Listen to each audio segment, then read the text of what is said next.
Hello students, welcome to another video. Students, in this video lecture we are going to discuss some important numerical value problem. So let's start. Students, first problem है हमारे पास a small piece of metal wires is dragged across the gap between the pole of the magnet in 0.5 second. The magnetic flux between the pole is known to be this.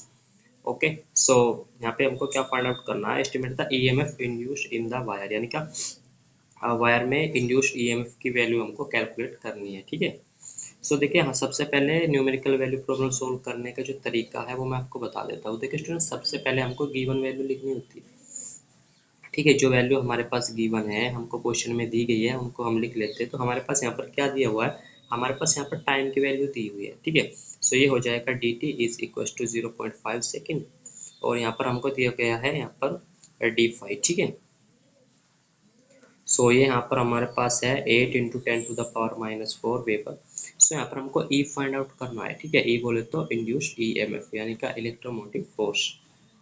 सो दोस्तों, सबसे पहला step तो यही है कि जो value given है उनको लिखिए।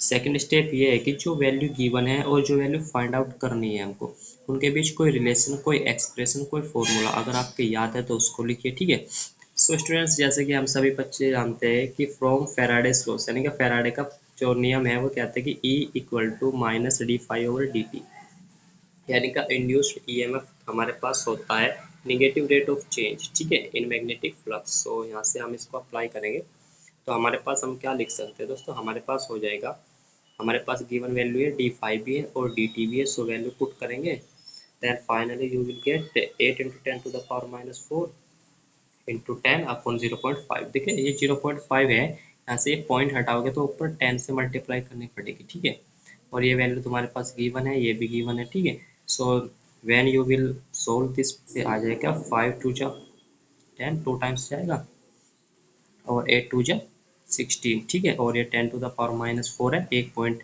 आप लेफ्ट में ले जाओगे तो 10⁻⁻3। ठीक है, सो ई की वैल्यू हो जाएगी माइनस दिस। ओके, सो यार इसी के साथ हमारी ये प्रॉब्लम फर्स्ट सोल्व हो जाती है। नाउ अब हम देखते हैं क्वेश्चन सेकंड। देखिए दोस्तों, सेकंड प्रॉब्लम में भी तुम्हें कुछ नहीं करना, इसमें भी सेम एज द फर्स्ट।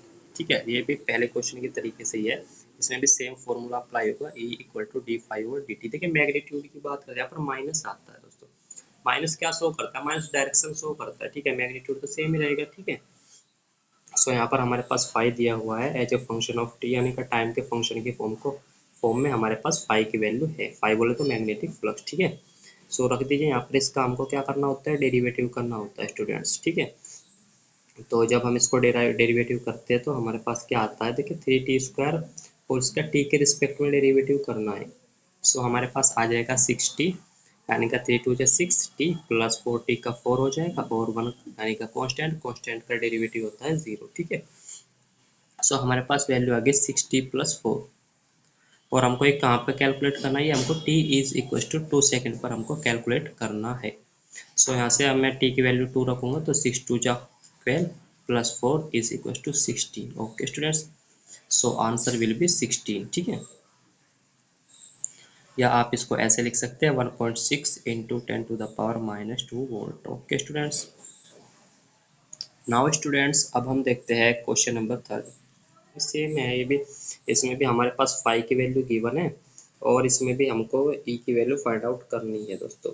ई की वैल्यू से फिर हमको आई की वैल्यू फाइंड आउट करनी है। ठीक है, चलिए क्वेश्चन पढ़ते हैं सबसे पहले। देखिए क्वेश्चन आप पढ़ सकते हैं, ये कह रहे कि the magnetic flux through the coil perpendicular to the plane is varying according to the relation, यानी कि जो मैग्नेटिक फ्लक्स है ना वो किस रिलेशन के अकॉर्डिंग वेरी कर रहा है। ठीक है, then find the induced current through the coil at t equal to 2 second if the resistance of the coil is 5 ohm। देखिए यार, इसमें सबसे पहले तो हम ई फाइंड आउट करेंगे। ठीक है, फिर हमको रेजिस्टेंस दिया हुआ है तो हम रिलेशन जानते हैं ई वी, और सॉरी ई वी तो एक ही होता है, मतलब वी की जगह ई यहाँ पर यूज होता है, और हमारे पास ओम्स लॉ होता है V equal to I R. So उससे हम यहाँ पर आई की वैल्यू फाइंड आउट करेंगे। ठीक है ना, सो वही सबसे पहले सो जो गिवन वैल्यू है वो लिखो। ठीक है, और इसका आंसर आएगा तुम्हारे पास आई की वैल्यू, देन जब तुम इसको सोल्व करोगे तो आपके पास आ जाएगा 15.6 एम्पियर। ठीक है, सो ये आंसर मैंने लिखा हुआ है, आप इसको ट्राई कर सकते हो। ठीक है, वीडियो को रोक के ट्राई कर सकते हो, अदरवाइज मैं इसको सोल्व करा रहा हूँ, ठीक है। तो देखिए सबसे पहले हमको क्या करना होता है, ई हम सब जानते हैं, ठीक है। ई होता है d∅/dt, ठीक है ना भाई। मैग्नीट्यूड की बात कर रहा हूँ मैं यहाँ पर, सो माइनस मैंने नहीं लिया है, ठीक है। सो ई इक्वल टू यहाँ पर हो जाएगा, फाई की वैल्यू देखिए क्या दी हुई है क्वेश्चन में। फाई की वैल्यू दी है 5t³ + 4t² + 2t + 10, ठीक है। तो इसका डेरिवेटिव करना है with respect to the T, ठीक है। डेरिवेटिव क्यों करना है, क्योंकि ये हमारे पास एक्सप्रेशन होता है, ठीक है। सो इसको हम डेरिवेटिव करेंगे विद रिस्पेक्ट टू टी। तो जब इसको डेरिवेटिव करेंगे तो हमारे पास क्या आ जाएगा, 5 3 से 15t² + 4 2 जा 8t + 2, और t बराबर 2 सेकंड पर हमको इसको कैलकुलेट करना है स्टूडेंट्स, ठीक है। सो अब यहाँ पर कुछ नहीं, आप t के स्थान पर 2 रख दीजिए, ठीक है। तो 2 का स्क्वायर यानी का 4, तो 15 4 जा 60, और ये 8 2 जा 16 + 2, तो 16 + 2 18, और ये 60 यानी का 78 वोल्ट, ठीक है भाई। ये ई की वैल्यू हो जाएगी। और यहाँ पर हमारे पास क्या एक रिलेशन होता है, VIR। वी का काम यहाँ पर ई करता है स्टूडेंट, सो वी के स्थान पर आपको यहाँ पर ई रखना होता है, ठीक है ना। सो ई की वैल्यू 78 है, आई की वैल्यू निकालनी है हमको, और आर हमको क्वेश्चन में गिवन है, ठीक है। ये आप क्लियरली देख सकते हैं, ठीक है ना। कितना दिया हुआ है, 5 ओम। सो रख दीजिए यहाँ पर, तो 78 = I × 5, तो I की वैल्यू यहाँ से हो जाएगी 78/5, यानी कि I = 15.6 एम्पियर, ठीक है। सो इस तरीके से आप इस क्वेश्चन को सोल्व कर सकते हैं।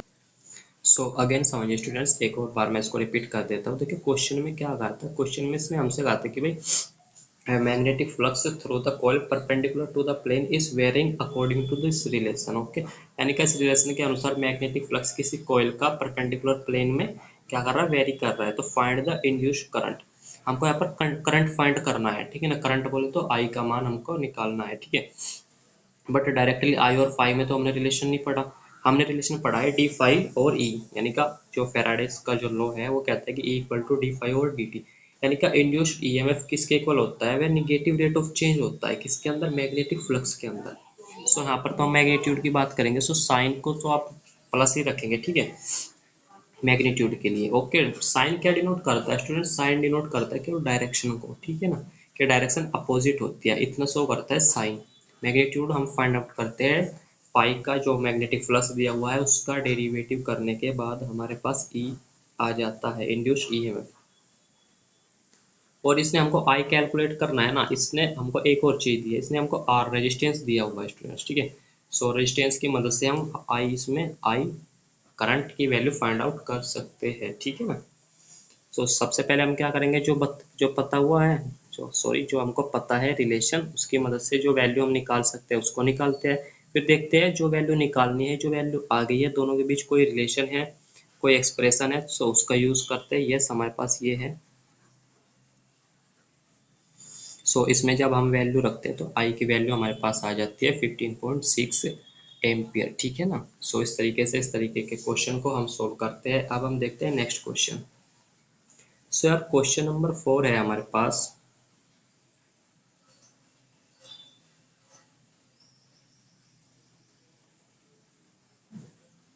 देखिए क्वेश्चन नंबर 4 कह रहा है कि a 10 ohm has 1000 turns and a time 5 × 10⁻⁴, ठीक है, weber of flux passes through it. if the flux decrease the 2 × 10⁻⁴ weber in 0.1 second, then find the EMF is generated and the charge flown through the coil, ठीक है students. यानी कि हमको सबसे पहले जो गिवन वैल्यू है वो लिखिए। सबसे पहले हमको क्या दिया हुआ है, आर दिया हुआ है 10 ओम, और फिर हमको टर्न्स, नंबर ऑफ टर्न्स दिए हुए हैं कितने हैं, यानी कि फेरों की संख्या ये है 1000। और हमारे पास जो ये चेंज हो रहा है ना, जो मैग्नेटिक फ्लक्स चेंज हो रहा है, यानी कि वो डिक्रीज हो रहा है। पहले वो कितना था, पहले था 5 यानी कि 5 × 10⁻⁴ वेबर। सो वो डिक्रीज होकर हमारे पास हो गया 2 × 10⁻⁴ वेबर। कितने टाइम में हुआ है डिक्रीज, ये हुआ 0.1 सेकंड में। सो ये हो गई dt की वैल्यू। आई होप यहाँ तक आपको क्लियर होगा। बताइए यहाँ तक आपको कोई दिक्कत है क्या। देखो ये गिवन वैल्यू लिखी हुई है मैंने अभी तक, ठीक है। क्या कह रहा है कि पहले 5 इतना था, फिर वो फ्लो डाउन हुआ, यानी का डिक्रीज हुआ, उसकी वैल्यू आप क्लियरली क्वेश्चन पढ़ सकते हैं, ठीक है ना। और अब वह 2 × 10⁻⁴ हो गया। पहले कितना था, पहले वह ये था, ठीक है। और ये काम कितने सेकंड में हुआ, 0.1 सेकंड में। ठीक है स्टूडेंट्स। सो 5 1 5 2, डी फाइव क्या होगा, डी फाइव होता है change in five. Okay, so 5 1 minus 5 2 यानी कि जो पहले था जो बाद में है इसको हम सब्ट्रैक्ट कर देंगे। सो हमारे पास आ जाएगा 3 into 10 to the power minus 4, simple. ठीक है, 5 माइनस 2 कितना होता है 3, और ये तो सेम रहेगा 10 to the power minus 4 weber. ठीक है स्टूडेंट्स। नाउ स्टूडेंट्स यहाँ पर देखिए हमको फाइंड क्या करना है, हमको फाइंड करना है ईएमएफ, इलेक्ट्रोमोटिव फोर्स, यानी कि ई की वैल्यू हमको फाइंड आउट करनी है। ठीक है, सो हम क्या करेंगे, मैंने क्या बताया था, जो वैल्यू गिवन है और जो वैल्यू फाइंड आउट करनी है दोनों के बीच कोई रिलेशन देखिए, दोनों के बीच कोई रिलेशन होता है, ये रिलेशन हमारे पास है, ये हमारे पास रिलेशन है, equal to N D five over D T. So equal to यहाँ पर इसमें आप सारी वैल्यू रखोगे, then you will get after solving this equal to 3 volt. ठीक है, ये तुम्हारे पास आंसर आ जाएगा, इसको सोल्व करिए, इसके कैलकुलेशन करिए। देखिए डी फाइव तो आ गया ना हमारे पास, 3 into 10 to the power minus 4 वो रख दिया, एन की वैल्यू 1000 है ये रख दी, डी टी की वैल्यू 0.1 सेकेंड है ये रख दी, और इस तरीके से हमारे पास एक क्वेश्चन सोल्व हो जाता है। ठीक है, सो ई की वैल्यू आती है 3 वोल्ट। ठीक है ना भाई, ये तुम्हारे बुक के अंदर मिल ही जाएंगे क्वेश्चन कृष्णा के। ठीक है, सो स्टूडेंट्स क्वेश्चन में हमसे इसने कहा था कि फाइंड द ईएमएफ, हमको ईएमएफ फाइंड आउट करना था, हमने कर लिया। बट इसने एक चीज और बोली थी, देखिए इसने कहा था कि चार्ज फ्लो थ्रू द कोयल, यानी कि चार्ज की वैल्यू भी हमको कैलकुलेट करनी है स्टूडेंट्स। तो चलिए आप चार्ज की वैल्यू कैलकुलेट करते हैं। देखिए दोस्तों यहाँ से हमारे पास ई की वैल्यू कितनी आई, ई की वैल्यू आई हमारे पास 3 वोल्ट। ठीक है ना, और हमको क्यों क्यों की वैल्यू चाहिए, क्यों की वैल्यू। ठीक है, सो क्यों की वैल्यू के लिए सबसे पहले तो हमारे पास जो वैल्यू चाहिए उसके और जो वैल्यू हमारे पास है उसके बीच, ठीक है, एक कोई रिलेशन होना चाहिए हमारे पास। ठीक है, रिलेशन है, कोई एक्सप्रेशन होना चाहिए। ठीक है, सो हमारे पास एक्सप्रेशन होता है I equal to E upon R. So I की वैल्यू यहाँ पर कितनी है, 3 अपॉन 10 हो जाएगी। ठीक है, कैसे, क्योंकि ई की वैल्यू हमने अभी फाइंड आउट की, कितनी आई 3 वोल्ट, आर हमारे पास कितना है 10। ठीक है, 10 ओम, 10 ओम हमको क्वेश्चन में दिया गया है। ठीक है, देखिए आप क्वेश्चन देख सकते हैं। ठीक है स्टूडेंट्स, सबसे पहले लिखा है कि 10 ओम जो है इसके पास रेजिस्टेंस है, तो यहाँ पर उसको मैं रखूँगा तो हमारे पास आई की वैल्यू आ जाएगी 0.3 एम्पियर। बट हमको क्यों चाहिए, और क्यू बराबर क्या होता है आई टी। ठीक है भाई, ये तो हमने सबने पढ़ा है, क्यू बराबर आई टी। ठीक है, ठीक है, सबसे पहले ई फाइंड आउट किया, ई से आई फाइंड आउट किया, अब आई से क्यू की वैल्यू हम फाइंड आउट करेंगे। ठीक है ना, क्योंकि आई धारा होती है, और धारा क्या होती है, आवेश प्रवाह की दर को अपन धारा कहते हैं। सो यहाँ से हमारे पास रिलेशन होता है क्यू बराबर आई टी, या आई बराबर क्यू अपॉन टी। ठीक है ना, तो ये तो हम सबने पढ़ा है ना, तो यहीं से तो क्यू बराबर क्या हो जाएगा आई टी। ठीक है ना, सो आई की वैल्यू हमारे पास 0.3 अभी कैलकुलेट किया हमने। ठीक है, और टी की वैल्यू हमारे पास 0.1 सेकेंड हमको दिया हुआ है। ठीक है ना, देखिए क्वेश्चन में दिया हुआ है हमको, मैंने स्टार्टिंग में लिखा था डी टी 0.1 सेकेंड, ये क्वेश्चन में आप क्लियरली देख सकते हैं, ये रहा। ठीक है ना, ठीक है, यहाँ पे हमको दिया हुआ है। सो आप इस फॉर्मूले को अप्लाई करोगे और जो वैल्यू है वो रखोगे, क्योंकि वैल्यू आ जाएगी, क्योंकि वैल्यू कितनी आएगी इसमें, रख दीजिए 0.3 इंटू 0.1 यानी कि 0.03 कूलम। ठीक है, इसकी यूनिट क्या होती है, क्यों बोले तो चार्ज की यूनिट होती है कूलम। ठीक है, नाउ स्टूडेंट्स अब हम देखते हैं प्रॉब्लम नंबर 5। देखिए क्वेश्चन नंबर 5 में क्या कह रहा है कि what is self inductance of a coil, यानी कि कॉइल है उसका सेल्फ इंडक्टेंस की बात कर रहा है कि वो क्या होगा। which magnetic in which magnetic flux of 40 milliweber। ठीक है, is produced when 4 ampere current, देखिए 4 एम्पियर करंट, आई कितना है 4 एम्पियर, और फाई की वैल्यू कितनी है 40 मिलीवेबर। ठीक है ना, फ्लो थ्रू इट। ठीक है, सो हमको सेल्फ इंडक्टेंस एल की वैल्यू फाइंड आउट करनी है। ठीक है, सो सबसे पहले गिवन वैल्यू को लिखते हैं हमारे पास। ठीक है, गिवन वैल्यू कितनी है, गिवन वैल्यू ये है 5 = 40 into 10 to the power -3 weber, हमको मिल वेबर में थी, हमने इसको वेबर में चेंज कर लिया। ठीक है ना, और आई की वैल्यू तो हमारे पास यहाँ पर एम्पियर में ही थी। ठीक है ना, सो गिवन वैल्यू है, फिर एल की वैल्यू चाहिए तो गिवन वैल्यू और जो वैल्यू फाइंड आउट करनी है, इनके बीच कोई रिलेशन होता है तो अप्लाई कर दीजिए। यस, रिलेशन होता है इनके पास, इनके बीच ये वाला रिलेशन होता है, एल इज इक्वल टू 5/आई। सो फाइव की वैल्यू कितनी है यहाँ पर, ये रहा 40 × 10 की पावर -3, और आई की वैल्यू कितनी है 4 एम्पियर। ठीक है, तो जब यहाँ पर आप वैल्यू रखोगे, रख दीजिए 40 into 10 to the power -3 upon 4, 4 10 जा 40। सो यहाँ से 10 आ जाएगा, यानी कि 10 की पावर -2। ठीक है, सो 10⁻², हेनरी, ठीक है। एल का जो सेल्फ इंडक्टेंस होता है, इसका जो यूनिट होता है वह होता है आपके पास हेनरी, यानी का इसको एच से हम लिखते हैं, ठीक है। तो यार देखिए इसका क्वेश्चन नंबर 6 क्या है। सबसे पहले इसके अंदर हमको देखिए क्या वैल्यू गिवन है और क्या फाइंड आउट करनी है वो देखिए। सबसे पहले तो क्वेश्चन को ध्यान से पढ़ना होता है, जो वैल्यू गिवन है उसको लिखनी होती है, और जो वैल्यू फाइंड आउट करनी है और गिवन वैल्यू के बीच कोई रिलेशन कोई एक्सप्रेशन अगर आप जानते हैं तो उसका यूज करना होता है। ऐसे हम किसी भी न्यूमेरिकल को सोल्व करते हैं। सोचली देखिए क्या कह रहा है, कह रहा है कि coil of moving coil galvanometer has an effective area, area यानी का ए की वैल्यू हमको गिवन है, कितनी दी हुई है 10⁻² मीटर स्क्वायर, और हमको इसमें क्या दिया हुआ है मैग्नेटिक फील्ड बी, यानी का बी दिया हुआ है, एंड हमको इसमें suspension fire suspension fiber is two, ठीक है। हमको यहाँ पर सी की वैल्यू दी हुई है, आप इसको ध्यान से पढ़ सकते हैं। अभी मैं इसको सोल्व कर रहा हूँ, ठीक है। और इसमें हमको क्या निकालना है, करंट सेंसिटिविटी हमको इसमें फाइंड आउट करनी है, यानी कि एस आई की वैल्यू हमको इसमें फाइंड आउट करनी है। और एस आई के लिए फॉर्मूला क्या होता है दोस्तों, आप सभी जानते हैं, ए बी अपॉन सी, ठीक है।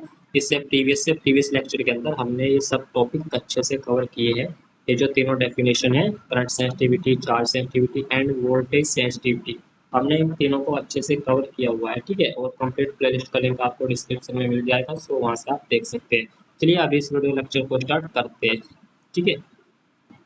सो यार हमको यहाँ पर ए की वैल्यू दी हुई है एरिया 10⁻², बी की वैल्यू है अपने पास, सी की वैल्यू है, और फॉर्मूला हम सब जानते हैं हमारे पास होता है S I upon A B upon C, S I is equal to A B upon C, ठीक है भाई। इसमें आप इसकी वैल्यू पुट करोगे, पहले ए की वैल्यू रख दीजिए, बी की वैल्यू रख दीजिए, तो 10⁻² इंटू 2 इंटू 10⁻² अपॉन 2 इंटू 10⁻⁹। तो यहाँ से 2 से 2 कैंसिल हो जाएगा, और 10⁻² यानी कि 10⁻⁴, और ये ऊपर जाएगा तो प्लस हो जाएगा, यानी कि 10⁵ हमारे पास आंसर आ जाएगा, ठीक है। और इसका यूनिट होता है हमारे पास डिग्री प्रति एम्पियर। तो चलिए अब हम देखते हैं नेक्स्ट क्वेश्चन। क्वेश्चन नंबर 7 हमको दिया हुआ है, ये कह रहा है कि देखिए दोस्तों क्वेश्चन नंबर 7 में क्या कह रहा है, a current of 120 micro ampere deflects the coil of a moving galvanometer through pi upon 10 radian, यानी का इसमें आप क्लियरली देख सकते हैं हमको आई की वैल्यू दी हुई है, कितनी है माइक्रो एम्पियर, ठीक है। सो इसके लिए हम 10⁻⁻6 से मल्टीप्लाई करेंगे और इसको एम्पियर में कन्वर्ट कर लेंगे, ठीक है। फिर हमको पाई की वैल्यू दी हुई है पाई अपॉन 10 रेडियन, ठीक है। और इसके लिए भी हमारे पास जो फॉर्मूला होता है वह होता है S I is equal to 5/आई, और फाइव कितना है हमारे पास, पाई रेडियन, ठीक है। आई की वैल्यू यहाँ पर रख दीजिए 10 इंटू 120 इंटू 10⁻⁻6, ठीक है। अरे ये तो अपने पास हो गया 5, ठीक है ना, और ये हो गया अपने पास आई, ठीक है ना। क्लियर है, आई होप आपको यहाँ तक क्लियर होगा, ठीक है भाई। अभी तक मैंने कुछ नहीं किया, सिर्फ वैल्यू रखी है। जैसे ही आप इसको सोल्व करोगे then you will get this, ठीक है। अरे इजीली आ जाएगा, देखिए पाई रेडियन की वैल्यू अगर मैं इसको कन्वर्ट करूँ डिग्री डिग्री यूनिट में, तो हमारे पास हो जाएगा 180 डिग्री, ठीक है। पाई की वैल्यू होती है 180 डिग्री, ठीक है ना भाई। और ये 10 से 10 एक जीरो कैंसिल हो जाएगा, और इसको हम 6 से डिवाइड करेंगे, 6 3 जा 18 एंड 6 2 जा 12, ठीक है।